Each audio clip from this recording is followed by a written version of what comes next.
रामपुर की टुनटुनी चिड़िया की शादी सोलापुर जंगल में रहने वाले बंटी कबूतर के साथ हुई थी। बंटी कबूतर अमीर माँ बाप का इकलौता बेटा था, लेकिन टुनटुनी चिड़िया के माँ बाप बहुत ही गरीब थे। उन दोनों का प्रेम विवाह हुआ था। एक दिन टुनटुनी चिड़िया अपनी माँ से फोन पर बातें कर रही थी। कहो माँ जी, आजकल तुम्हारी कैसी तबीयत है और पिताजी कहाँ हैं? मुझे उनसे बातें करनी है, बहुत दिन हो गए उनसे बातें किए हुए। क्या बताऊँ टुनटुनी चिड़िया, तेरे पिताजी रात दिन काम में लगे रहते हैं। तुझे तो पता है तेरी शादी में उन्होंने जो कर्ज लिया था अभी तक वो उसे चुका नहीं पाए हैं, इसी कारण वो चिंतित रहते हैं। और रही मेरी तबीयत की बात, तो मेरी तबीयत का तो कुछ न कुछ हर दिन लगा ही रहता है। उम्र हो गई है ना, तू मेरी चिंता मत किया कर, अपने ससुराल वालों पर ध्यान दे।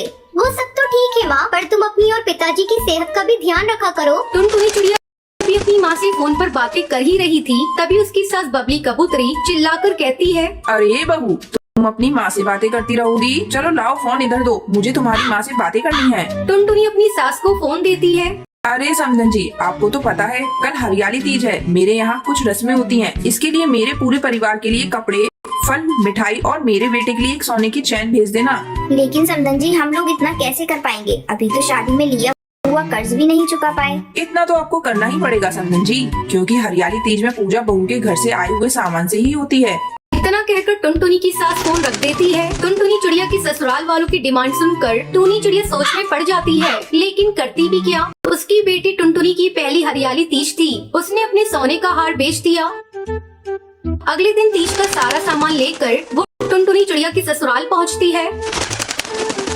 अपनी माँ को देख टुनटुनी चिड़िया बहुत खुश हो जाती है। अरे माँ, आप आ गई, आप यहाँ बैठिए, मैं अपनी माँ जी को बुला कर लाती हूँ। टुनटुनी चिड़िया अपनी सास को बुलाने के लिए जाती है। माँ जी, मेरी माँ आई है, चलकर उनसे मिल लीजिए। टुनटुनी बहू, तुझे कम दिखाई देता है क्या? तू देख नहीं रही है मैं मेकअप कर रही हूँ। तेरी माँ कोई कलेक्टर है क्या? जा बोल दे थोड़ा इंतजार करे। टुनटुनी चिड़िया वापस अपनी माँ के पास आती है। माँ, पिताजी क्यों नहीं आए? आप अकेली क्यों आई हैं? अरे बेटा, तुझे फोन पर बताया तो था, तेरे पिताजी आजकल काम में व्यस्त रहते हैं। अगली बार मैं तेरे पिताजी को भेज दूंगी। बातें करते करते शाम हो जाती है, लेकिन टुनटुनी चिड़िया की सास उसकी माँ से मिलने के लिए नहीं आती। टुनटुनी अपनी सास को फिर से बुलाने के लिए जाती है। तब बबली कबूतरी गुस्से में तमतमाती हुई आती है।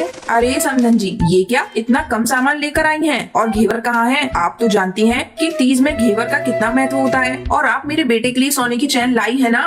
नहीं बहन जी, सारा सामान तो लाई हूँ, लेकिन चैन नहीं ला पाई, मुझे माफ कर दीजिए। इसी वजह से मैं अपने बेटे बंटी कबूतर को इस शादी के लिए मना कर रही थी, पर पता नहीं उसे इस टुनटुनी चिड़िया में क्या दिखा। खैर, अब मैं कर भी क्या सकती हूँ। टुनटुनी चिड़िया की सास जली कटी टूनी को सुनाती है। फिर टूनी चिड़िया रोते रोते अपने घर चली जाती है। टूनी चिड़िया के जाने के बाद टुनटुनी चिड़िया अपनी सास के साथ मिलकर तीज की पूजा करती है। पूजा करके जैसे ही बबली कबूतरी अपने कमरे में जाने लगती है, अचानक वो बेहोश हो जाती है। माँ जी, क्या हो गया आपको? लगता है उपवास के कारण आपको कमजोरी हो गई है। टुनटुनी चिड़िया पानी का छींटा अपनी सास पर मारती है। थोड़ी देर बाद बबली कबूतरी को होश आता है। टुनटुनी चिड़िया अपनी सास की खूब सेवा करती है। उसकी सेवा देखकर बबली कबूतरी उससे माफी मांगती है। बहू, मुझे माफ कर दे, मैंने तेरी माँ को इतना बुरा भला कहा, फिर भी तूने मेरा साथ दिया। आप माफी मत मांगिए माँ जी, आप मुझसे बड़ी हैं और आपको अपनी गलती का एहसास हो गया, वही काफी है मेरे लिए। उसके बाद टुनटुनी चिड़िया अपनी सास को माफ कर देती है। फिर सभी खुशी खुशी रहने लगते हैं। अगर आपको ये वीडियो पसंद आई हो तो लाइक और ऐसी कहानियाँ देखने के लिए